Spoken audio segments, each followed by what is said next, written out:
తాకట్లో ఉన్న మీ బంగారాన్ని విడిపించి ఆ రోజు ఆన్లైన్ రేటుకి కొంటాం. Sharma gold company. నమస్కారం, వెల్కమ్ టు సుమన్ టీవీ. నేను గీతాంజలి.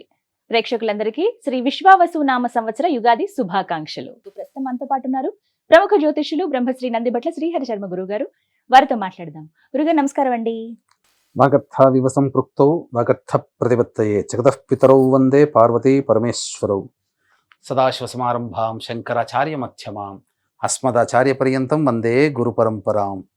ఆదిత్యాయ చ సోమాయ మంగళాయ బుధాయ చ గురు శుక్ర శనిభ్యశ్చ రాహవే కేతవే నమః. శృంగేరి జగద్గురు పీఠాధిపతులకి, కంచి పీఠాధిపతులకి నమస్కారములు తెలియజేసుకుంటూ కార్యక్రమాన్ని ప్రారంభిద్దాం. గురుగారు, విశ్వావసు నామ సంవత్సరం, ముందుగా ఈ సంవత్సరం గురించి ఒక్కొక్క సంవత్సరానికి ఒక్కొక్క పేర్లు వింటూ ఉంటామండి. మొన్నటిసారి వెళ్ళిపోయినటువంటి క్రోధి, ఇప్పుడు విశ్వావసు. వీటి అర్థాలు ఏమిటండి అసలు?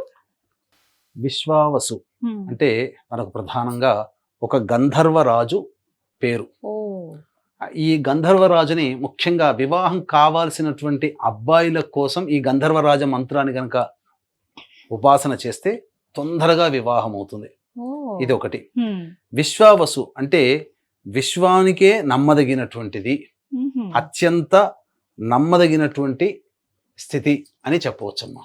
ఇలా అర్థం అనమాట. ఒక్కొక్క సంవత్సరానికి ఒక్కొక్క అర్థం ఉంటుంది. గురుగారు, ఈ విశ్వావసు నామ సంవత్సరంలో కర్కాటక రాశి వారి జాతక ఫలితాలు ఏ విధంగా ఉన్నాయో తెలియజేస్తారా? కర్కాటక రాశిలో జన్మించినటువంటి వారికి ముఖ్యంగా ఈ విశ్వావసు నామ సంవత్సరంలో గతంలో కంటే మెరుగైనటువంటి శుభ ఫలితాలు పొందడానికి గ్రహాలన్నీ కూడాను అనుకూలంగా ఉన్నాయి. ఆదాయం 8, వ్యయం 2, రాజ్యపూజ్యం 7, అవమానం 3. ఇక గమనించుకున్నట్లయితే ప్రధానంగా ఈ యొక్క విశ్వావసు నామ సంవత్సరాన్ని మనం టైప్ 3గా మనం భావించుకున్నట్లయితే, మొట్టమొదటిగా మే 14వ తారీఖు రోజున గురుడు మిథున రాశిలోకి సంచారం చేస్తాడు. కాబట్టి మార్చి 30వ తారీఖు నుంచి మే 13వ తారీఖు వరకు లాభస్థానంలో ఉన్నటువంటి గురు ప్రభావం చేత విశేషముగా యోగదాయకమైనటువంటి కాలం. ఈ నెలన్నర రోజులు అనుకున్న పనులన్నీ కూడాను ఈ కర్కాటక రాశి వారికి గురు ప్రభావం చేత అన్ని పనులు పూర్తి చేసుకుంటారు. కాబట్టి అన్ని రంగాల్లో ఉన్నటువంటి వారికి ధనపరమైనటువంటి సమస్యలు ముఖ్యంగా తీర్చుకుంటారని చెప్పవచ్చు. ఇక శని భగవానుడి కనుక చూసుకున్నట్లయితే మార్చి 29వ తారీఖు రోజున మీనరాశిలోకి సంచారం చేస్తాడు. జూలై 12 వరకు మీనంలోనే ఉండి వక్రీకరించి ప్రధానంగా అష్టమ శని ప్రభావం నుంచి బయటపడబోతున్నారు. ముఖ్యంగా ఈ గత 2.5 సంవత్సరాలుగా వేధిస్తున్నటువంటి అనారోగ్య సమస్యలు కానీ, ఆర్థికపరమైన సమస్యలు కానీ, ముఖ్యంగా వివాహమై దాంపత్య సమస్యలు ఎదుర్కొన్నటువంటి వాళ్ళకి, అలాగే ఆస్తి వివాదాలకు సంబంధించినటువంటి ఇబ్బందులు ఎదుర్కొన్నటువంటి అన్ని సమస్యలకి కూడాను చరమగీతం పాడబోతున్నాడు ఈ శని భగవానుడు. అనుకూలమైనటువంటి యోగాన్ని ఇవ్వడానికి సిద్ధంగా ఉన్నాడు. ఇటు గురు బలము, అటు శని బలము సంపూర్ణంగా, శని దోషము పూర్తిగా తొలగిపోయినటువంటి కారణం చేత ఈ మే 14వ తారీఖు వరకు ఉన్నటువంటి సమయం చాలా అనుకూలంగా ఉంటుంది. అన్ని విధాలుగా యోగదాయకమైనటువంటి పరిస్థితిగా చెప్పవచ్చు. అయితే మే 14 నుంచి సెప్టెంబర్ 28వ తారీఖు వరకు, అనగా సెప్టెంబర్ 28వ తారీఖు వరకు మిథున రాశిలోనే ఈ యొక్క గురుడు సంచారం చేస్తున్నాడు. టైప్ 2 జోన్ ప్రకారం చూసుకున్నట్లయితే సెప్టెంబర్ 28వ తారీఖు నుంచి కర్కాటకంలో ప్రవేశం చేస్తాడు. సెప్టెంబర్ 28 నుంచి నవంబర్ 12వ తారీఖు వరకు కర్కాటకంలోనే రాశిలో సంచారం చేస్తున్నాడు. ఇది ప్రధానంగా జన్మరాశి ప్రభావం వలన కొన్ని సమస్యలు అనేటువంటివి ఎదుర్కొంటారు. ముఖ్యంగా ఈ సంబంధించినటువంటి విద్యార్థులు బాగా శ్రమ కోరిస్తే తప్ప ఫలితాన్ని పొందలేనటువంటి పరిస్థితి ఎదుర్కొంటారు. ముఖ్యంగా ధనపరమైనటువంటి సమస్యలు ఎదుర్కొంటారని చెప్పవచ్చు. అన్నిటికంటే ప్రధానంగా అంటే ధనం నష్టపోవడం కాదు, సంపాదించింది ఖర్చు అయిపోతుంటుంది. నిల్వ చేసుకునే అవకాశము ఈ సెప్టెంబర్ 28 నుంచి నవంబర్ 12వ తారీఖు వరకు ఉండదు. ముఖ్యంగా ఈ సమయంలో ఓవర్ వెయిట్ పెరిగే అవకాశం ఉంది. కాబట్టి ఫుడ్ పరంగా డైట్ కంట్రోల్ చేసుకుంటే చాలా మంచిదని చెప్పవచ్చు. అయితే ఈ యొక్క సెప్టెంబర్ 28 నుంచి నవంబర్ 12 ఉన్నటువంటి మధ్యకాలము వివాహం కాని అబ్బాయిలు అమ్మాయిలకి సంపూర్ణముగా యోగాన్ని ఇచ్చేటువంటి సమయం ఈ టైప్ 2 జోన్లో. ఇదే టైప్ 2 జోన్లో కనుక చూసుకున్నట్లయితే జూలై 13వ తారీఖు నుంచి మీన రాశిలోనే వక్రీకరించినటువంటి శని మరియు అక్టోబర్ 9వ తారీఖు వరకు ఈ యొక్క మీన రాశిలోనే వక్రీకరించి ఉంటాడు. ఈ జూలై 13 నుంచి అక్టోబర్ 9వ తారీఖు వరకు ఉన్నటువంటి కాలము గడ్డు కాలం. ఎందుకంటే అమ్మయ్య ఇక ఏలిన నాటి అష్టమ శని ప్రభావం తొలగిపోయింది అనుకునేటువంటి వాళ్ళకి ఈ జూలై 13 నుంచి అక్టోబర్ 9వ తారీఖు వరకు మీన రాశిలోనే వక్రీకరించినటువంటి శని ప్రభావం వలన అష్టమ శని ప్రభావాన్ని కూడా పొందబోతున్నారు. కాబట్టి ధనపరమైన విషయాలు కావచ్చు, అప్పులిచ్చే విషయంలో కావచ్చు, ఆరోగ్యపరమైన విషయంలో కావచ్చు, వృత్తి ఉద్యోగము దాంపత్య విషయంలో కావచ్చు, జూలై 13 నుంచి అక్టోబర్ 9 వరకు చాలా జాగ్రత్తగా ఉండాల్సినటువంటి సమయము. ఇది టైప్ 2 జోన్లో భాగంగా శని భగవానుడు ఇచ్చేటువంటిది, గురు భగవానుడు ఇచ్చేటువంటి ఫలితాలు. ఇక టైప్ 3 మనం గనక చూసుకున్నట్లయితే, టైప్ 3 టైం జోన్లో గనక చూసుకున్నట్లయితే నవంబర్ 12వ తారీఖు నుంచి డిసెంబర్ 26వ తారీఖు వరకు కర్కాటక రాశిలోనే గురు సంచారము, డిసెంబర్ 27 నుంచి మార్చి 14వ తారీఖు వరకు 12వ రాశిలోనే మిథున రాశిలోనే గురు సంచార ప్రభావం. వెరసి ఈ యొక్క సమయము సద్వ్యయము అనగా మంచి వాటికే ఖర్చు ఎక్కువగా అవుతుంది, గురు బలం తక్కువగా ఉంటుంది. కాబట్టి ఈ యొక్క సందర్భంలో టైప్ 3 జోన్లో డిసెంబర్ 27వ తారీఖు నుంచి మార్చి అనగా 2026 మార్చి 14 వరకు ఈ సంబంధించినటువంటి మిథున రాశిలో గురు సంచార ప్రభావం కాస్త శారీరక శ్రమ, మానసిక ఒత్తిడి అధికంగా ఉంటుంది. ఖర్చు ఆదాయం రెండు సమానంగా ఉంటాయి. నిల్వ చేసుకోవడానికి, సేవ్ చేసుకోవడానికి ఎటువంటిది ఉండదు. అన్ని విధాలుగా సరిసమానమైనటువంటి కష్ట నష్టాలు, సుఖ దుఃఖాలు పొందుతారని చెప్పవచ్చు. ఇక ఈ టైప్ 3 జోన్లో గనక ఈ కుజునికి ప్రభావం గనక చూసుకున్నట్లయితే ప్రధానంగా చాలా జాగ్రత్తగా వీక్షించండి. అక్టోబర్ 10వ తారీఖు నుంచి నవంబర్ 26వ తారీఖు వరకు శని భగవానుడు ఈ కుంభరాశిలోనే అష్టమ రాశిలోనే వక్రీకరించే స్థితి పొంది ఉంటాడు. అంటే ఏంటి? వక్రీకరించినటువంటి కారణం చేత నవమ రాశి ఫలితాలను కూడా ఇస్తాడు.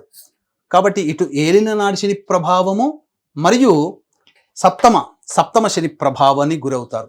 కాబట్టి ఈ అక్టోబర్ 10 నుంచి నవంబర్ 26వ తారీఖు వరకు ఉన్నటువంటి కాలము భాగస్వామ్య వ్యాపారాలు చేస్తున్న వాళ్ళైనా, దాంపత్యంలో ఉన్న వాళ్ళైనా జాగ్రత్తలు పాటించాలి. ఇక నవంబర్ 26 నుంచి 2026 జనవరి 9 వరకు ఈ కుంభరాశిలోనే అష్టమ శని ప్రభావాన్ని సంపూర్ణంగా ఇవ్వబోతున్నాడు. కాబట్టి ఈ సమయం కూడా అనుకూలం కాదు. ఆరోగ్యం పట్ల శ్రద్ధ వహించాలి, ముఖ్యంగా ధనపరంగా శ్రద్ధ వహించాలి. ఈ జనవరి 10 నుంచి మళ్ళీ ఉగాది వరకు కూడా, అనగా వచ్చే సంవత్సరం ఉగాది వరకు కూడా సంపూర్ణంగా ఈ శని భగవానుడు యోగించేటువంటి సమయం. కాబట్టి ఏ తర్వాత చెప్పొచ్చేది ఏమిటంటే, ప్రధానంగా విద్యార్థులు జాగ్రత్తలు పాటించాలి. అన్ని విధాలుగా యోగకాలమే, కానీ దీనికి తగ్గట్టుగా అవయోగం కూడా ఉంటుంది. అంటే మిశ్రమమైనటువంటి ఫలితాలు ఈ కర్కాటక రాశిలో పొందుతారు. ఏది ఏమైనా మంచి పనులు చేయాలి, అనుకున్నటువంటి పనులు స్పీడ్గా అయిపోవాలి. ఏ సమయం బాగుంటుంది అని అంటే మాత్రం మార్చి 30వ తారీఖు ఉగాది నుంచి మే 14వ తారీఖు వరకు ఉన్నటువంటి ఈ యొక్క సమయము శని కూడా అనుకూలము, గురువు కూడా అనుకూలం కారణం చేత ఉగాది మార్చి 30వ తారీఖు నుంచి మే 14వ తారీఖు వరకు సంపూర్ణంగా ఉంది. కాబట్టి ఏ పనులు చేయాలన్నా శ్రీకారం చుట్టేయండి ఇప్పుడే. తర్వాత కాలం అనుకూలంగా ఉండదు, అప్పుడు చూద్దాంలే అంటే మాత్రం కాలం అనుకూలంగా ఉండదు. కాబట్టి నత్తనడకన సాగుతాయి అని చెప్పవచ్చు. గురుగారు, మరి కర్కాటక రాశిలో ఉన్నటువంటి మహిళలకు ఎలా ఉండబోతోందండి ఈ సంవత్సరం? కర్కాటక రాశిలో జన్మించినటువంటి మహిళలకి ప్రధానంగా ఆరోగ్యం పట్ల శ్రద్ధ వహించాల్సినటువంటి పరిస్థితి. కారణం ఏంటంటే, మే 16వ తారీఖు నుంచి అష్టమ రాహువు మరియు కుటుంబ స్థానంలో కేతు. కాబట్టి మీ యొక్క వాక్కుని ఎంత తక్కువగా వినియోగించుకుంటే అంత కుటుంబంలో మీకు ఆదరణ పెరుగుతుంది. కాబట్టి మీరు కోపాన్ని ప్రదర్శించకుండా ఈ సంవత్సరం అంతా కనుక ఉన్నట్లయితే మహిళలకి సంపూర్ణంగా మద్దతు అనేటువంటిది ఉంటుంది. పైగా ఉద్యోగం చేస్తున్నటువంటి మహిళలకి బాధ్యతలు పెరుగుతాయి. అలాగే ముఖ్యంగా సంతానం కోసం ఎదురు చూసేటువంటి మహిళలకి సంతానం కలుగుతుంది. వివాహం కావాల్సినటువంటి అమ్మాయిలకి ఖచ్చితంగా వివాహమై జరిగి తీరుతుంది. ఆ దాంపత్యంలో ఉంటారు. ఈ యొక్క రాహు సంచార ప్రభావము భర్త గారి ఆరోగ్యం పట్ల కూడాను శ్రద్ధ వహించాల్సినటువంటి పరిస్థితి అని చెప్పవచ్చు.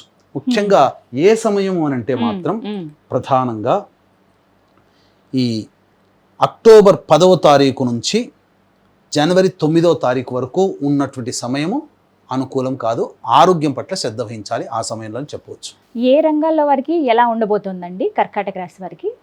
ముఖ్యంగా ఈ యొక్క కర్కాటక రాశిలో జన్మించినటువంటి విద్యార్థులకి ఇటు శని ప్రభావం మరియు గురు ప్రభావం కూడా అనుకూలంగా లేని కారణం చేత జ్ఞాపక శక్తి తక్కువగా ఉంటుంది. కాబట్టి ఎక్కువగా ప్రయత్నం చేయండి. కష్టపడే ప్రయత్నం చేస్తే తప్పకుండా దైవానుగ్రహం వల్ల మంచి ఫలితాలు, ఉత్తీర్ణత శాతంతో మీరు ఉంటారని చెప్పవచ్చు. అలాగే ఈ అక్టోబర్ 10వ తారీఖు తర్వాత విదేశీ విద్యకు సంబంధించి చేయ ప్రయత్నాలన్నీ కూడా కొలిక్కి వస్తాయి. విదేశీ యానానికి అనుకూలంగా ఉంటుంది. ఇక గమనించుకున్నట్లయితే ఈ రాష్ట్రంలో జన్మించినటువంటి రాజకీయ నాయకులకి ప్రధానంగా సాధారణమైనటువంటి ఫలితాలు ఉంటాయి. అయితే అధికారుల యొక్క మెప్పు కోసం ఎక్కువగా మంచినీళ్ళలా ఖర్చు చేయాల్సినటువంటి పరిస్థితి. బాగా ప్రయత్నిస్తే ఏదైనా నామినేటెడ్ పదవిలో ఉండే అవకాశం ఉంటుంది. ఈ రాశిలో జన్మించినటువంటి వారికి ప్రధానంగా కళారంగము, సినిమా రంగంలో ఉన్నటువంటి వాళ్ళకందరికీ కూడా అనుకూలమైనటువంటి సమయము. పేరు ప్రఖ్యాతులు పెరుగుతాయి. ధనపరమైనటువంటి విషయాల్లోనే మోసపోకుండా జాగ్రత్తలు పాటించండి. అలాగే ముఖ్యంగా వ్యాపార రంగంలో, ఏ రకమైన వ్యాపార రంగంలో ఉన్నటువంటి వాళ్ళకైనా కానీ మే 14వ తారీఖు వరకు అనుకూలమైన సమయం. తదనంతరం ఏ రకమైనటువంటి వ్యాపారంలో ఉన్న వాళ్ళకైనా వ్యాపార విస్తరణకి అనుకూలంగా లేదు. కాబట్టి జాగ్రత్తలు పాటించండి. అష్టమ రాహు, ద్వితీయ కేతుగ్రహ ప్రభావం వలన ధనపరంగా ఎక్కువగా ఖర్చులు పెరగడం కానీ ధనపరమైనటువంటి సమస్యలు కానీ పెరుగుతాయని చెప్పవచ్చు. ముఖ్యంగా వస్త్రరంగ వ్యాపారస్తులకి, బొటిక్ బ్యూటీ పార్లర్ నడుపుకునేటువంటి వ్యాపారస్తులకి చాలా జాగ్రత్తలు పాటించాల్సినటువంటి పరిస్థితి అని చెప్పవచ్చు. ఇక ముఖ్యంగా రైతులు గనక చూసుకున్నట్లయితే ప్రధానంగా రైతులకి సామాన్యమైనటువంటి ఆదాయం లభిస్తుంది. అలాగే రియల్ ఎస్టేట్ రంగంలో ఉన్నటువంటి వారికి కొత్త ప్రాజెక్టులు లభించడం, తద్వారా మంచి ధనాదాయం చాలా చక్కగా ఉంటుంది. పాత ప్రాజెక్టులన్నీ పూర్తి చేసుకుంటారు. ముఖ్యంగా మీ మెతక వైఖరిని ఎదుటి వాళ్ళు మిమ్మల్ని ఉపయోగించుకునే విధంగా ఉంటుంది. కాబట్టి మొహమాటానికి పోకుండా సుస్పష్టంగా ఉండే విధంగా ఈ కర్కాటక రాశిలో ఉన్నటువంటి వాళ్ళు ప్రయత్నం చేయండి. గృహానికి సంబంధించినటువంటి చేయ ప్రయత్నాలన్నీ కూడాను కొలిక్కి వస్తాయని చెప్పవచ్చు. మరి పరిహారాల గురించి కూడా తెలియచేయండి గురువుగారు. కాస్త ఇబ్బందులు ఉన్నాయని అంటున్నారు. మరి దైవానుగ్రహం ఉండాలి, వారు చేసే పని సక్సెస్ అవ్వాలి ప్రతి చోట అంటే గనక కర్కాటక రాశి వారు ఎటువంటి పరిహారాలు చేసుకుంటే మంచిదంటారు? కర్కాటక రాశిలో జన్మించినటువంటి వారు ప్రధానంగా రాహుకేతుల యొక్క ప్రభావం అధికంగా ఉంటుంది. కావున ప్రతినిత్యము కూడా సుబ్రహ్మణ్య భుజంగ స్తోత్ర పారాయణము, మానసాదేవి స్తోత్ర పారాయణము, అలాగే కాలభైరవాష్టక పారాయణం ఎప్పుడు చేసుకుంటూ ఉంటుంటే చాలా శుభ ఫలితాలు పొందుతారని చెప్పవచ్చు. అంతేకాకుండా అవకాశం వచ్చినప్పుడల్లా ఏ పని ప్రారంభించినా ముఖ్యంగా మీ యొక్క ఊరిలో కానీ లేదా ఎక్కడైనా సుబ్రహ్మణ్య స్వామికి అభిషేకము, అర్చన జరిపించుకొని మీరు బయలుదేరండి. తప్పకుండా మీ పని విజయవంతమవుతుంది. అంతేకాకుండా ఈ కర్కాటక రాశి వారికి సంబంధించి సాధారణంగా సమస్యలు అనేటువంటివి ఉంటాయి. ఈ కర్కాటక రాశితో పాటు మిగతా రాశిలో వారికి జన్మించినటువంటి వారికి కూడా మీ యొక్క సంకల్పం నెరవేరాలి. అలాగే మీకున్నటువంటి గత సంవత్సరం కంటే ఈ సంవత్సరం సకల దోషాలు తొలగిపోయి మంచి భవిష్యత్తు కలగాలనేటువంటి ఒక ఉద్దేశంతో మా పీఠం ఆధ్వర్యంలో ఏప్రిల్ 18వ తారీఖు నుంచి ఈ విశ్వావసునామ సంవత్సరం మొత్తం ప్రతి నెల ఒక్కొక్క క్షేత్రములో ఈ సంకల్ప సిద్ధి, సర్వదోష నివారణ హోమాది కార్యక్రమాలు అనేటువంటివి జరిపించడం జరుగుతుంది. మొట్టమొదటిది ఏప్రిల్ 18వ తారీఖు రోజున శ్రీకారం మహామహిమాన్వితమైనటువంటి కాశీ క్షేత్రంలో ప్రారంభమవుతుంది. కాబట్టి ఈ యొక్క కార్యక్రమంలో నమోదు చేసుకోవడం ద్వారా సంవత్సరం మొత్తం కూడా మీ కుటుంబ సభ్యుల గోత్రనామాదులతో విశేషమైనటువంటి హోమాది కార్యక్రమాలు, ముఖ్యంగా మృత్యుంజయ హోమం అనేటువంటిది జరిపించడం జరుగుతుంది. అవకాశం ఉన్న వాళ్ళు కార్యక్రమ తదనంతరం కాంటాక్ట్ చేసి వివరాలు తెలుసుకొని ఆ కార్యక్రమంలో మీరు సభ్యులుగా చేరవచ్చు. అలాగే గురువుగారు, కర్కాటక రాశి వారు ప్రత్యేకమైనటువంటి తేదీలో జాగ్రత్తలు వహించాలని కానీ, ఈ సమయంలో వీరు జాగ్రత్తగా ఉంటే మంచిదని అన్నట్టు ప్రయాణాల్లో కావచ్చు, ఆరోగ్య విషయంలో కావచ్చు, ఏమన్నా అలాంటి జాగ్రత్తలు తెలియచేస్తారా? తప్పకుండానమ్మా. ఈ కర్కాటక రాశిలో జన్మించినటువంటి వారు సెప్టెంబర్ 12 నుంచి అక్టోబర్ 26వ తారీఖు వరకు వాహనాన్ని నడిపేటప్పుడు జాగ్రత్తలు పాటించండి. గృహ మార్పులు చోటు చేసుకోబోతున్నాయి. అలాగే ప్రధానంగా తల్లిగారి ఆరోగ్యం పట్ల శ్రద్ధ వహించాలి. వాహన మరమ్మతులకి, గృహ మరమ్మతులకి ఎక్కువగా ఖర్చు చేయాల్సినటువంటి పరిస్థితి ఏర్పడుతుంది. ఇక జనవరి 15 నుంచి ఫిబ్రవరి 22, 2026వ సంవత్సరంలో దాంపత్య సమస్యలు వచ్చే అవకాశం ఉంటుంది. భాగస్వాముల మధ్య విభేదాలు పెరిగే అవకాశాలు ఎక్కువగా గోచరం అవుతున్నాయని చెప్పవచ్చు. ఇక ఫిబ్రవరి 23 నుంచి మార్చి 18వ తారీఖు వరకు మీకు అనారోగ్య సమస్యలు చేరే అవకాశం ఉంటుంది. ముఖ్యంగా మహిళలకి మరియు ఎవరికైనా కానీ ఆపరేషన్స్ జరిగే అవకాశం ఉంటుంది. కాబట్టి జాగ్రత్తలు పాటించండి అని చెప్పవచ్చు. అలాగే ప్రత్యేకించి గురుగారు ఉద్యోగస్తులకి ఎలా ఉండబోతుందండి? ఎందుకంటే చాలా మంది నిరుద్యోగులు ఈ సంవత్సరమైనా బాగుంటుందా, ఏదైనా ఉద్యోగం దొరకపోతుందా అని ఎదురు చూసే వాళ్ళు కావచ్చు, పదోన్నతులు పొందుదాం అనుకున్న వాళ్ళు కావచ్చు, ఉద్యోగ మార్పులు కావచ్చు, ఇలాంటివి ఏమైనా ఈ సంవత్సరం చోటు చేసుకునే అవకాశం ఉందా కర్కాటక రాశి వారికి? కర్కాటక రాశిలో జన్మించినటువంటి వారికి ప్రధానంగా మే 14వ తారీఖు నుంచి జూన్ 14వ తారీఖు వరకు ఉద్యోగ మార్పు కానీ నిరుద్యోగస్తులకి ఉద్యోగం లభించడానికి కానీ సంపూర్ణంగా అవకాశం ఉన్నది. కాబట్టి ఉన్న సంస్థ నుంచి వేరే సంస్థకి మారాలన్నా మే 14 నుంచి జూన్ 14 మధ్యకాలము, అలాగే సెప్టెంబర్ 17 నుంచి అక్టోబర్ 16 తారీఖు ఉన్నటువంటి మధ్యకాలము, మరియు డిసెంబర్ 16 నుంచి జనవరి 13, 2026 సంవత్సరంలో ఉన్నటువంటి మధ్యకాలము సంపూర్ణంగా ఉద్యోగము మారడానికి లేదా కొత్త ఉద్యోగం వెతుక్కోవడానికి లేదా అన్ని రకాలుగా యోగదాయకంగా ఉండడానికి అనుకూలమైన సమయం చెప్పవచ్చు. ఈ కర్కాటక రాశి వారికితో పాటుగా మిగతా 12 రాశుల వారికి మీ యొక్క సంకల్పం నెరవేరాలి, అలాగే మీకున్నటువంటి గత సంవత్సరం ఉన్నటువంటి బాధల నుంచి బయటపడి సకల దోషాలు తొలగిపోవాలనే సదుద్దేశంతో మహామహిమాన్వితమైనటువంటి సుప్రసిద్ధ కాశీ క్షేత్రంలో సంకల్ప సిద్ధి సర్వదోష నివారణ హోమాది కార్యక్రమాలు ప్రతి నెల జరిపించడం జరుగుతాయి. ఒక్కొక్క క్షేత్రంలో శ్రీకారం మాత్రం కాశీ క్షేత్రంలో చుట్టబోతున్నాం. అవకాశం ఉన్నవాళ్ళు ఈ కార్యక్రమంలో సభ్యులుగా చేరదలిచిన వాళ్ళు కార్యక్రమ తదనంతరం కాంటాక్ట్ చేసి పూర్తి వివరాలు తెలుసుకోవచ్చు. చాలా చక్కగా వివరించారు గురువు గారు, ధన్యవాదాలండి. సర్వం శ్రీ ఉమామహేశ్వర పరబ్రహ్మార్పణమస్తు.